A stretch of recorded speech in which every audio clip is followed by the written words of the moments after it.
वर्धन भैया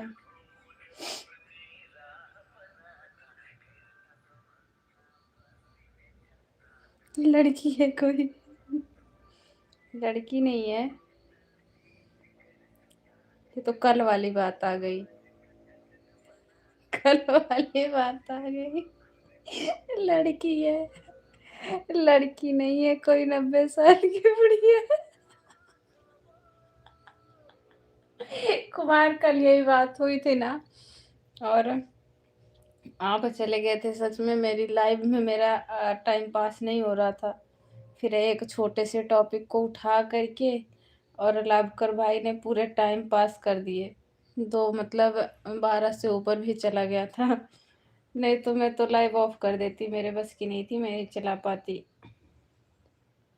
एक छोटी सी बात को लेके फिर हम दोनों ने बड़ा बतक्कड़ बना दिया, और वो श्री थे, तीनों ने मिलके ना उसे इतना लंबा खींचा, इतना लंबा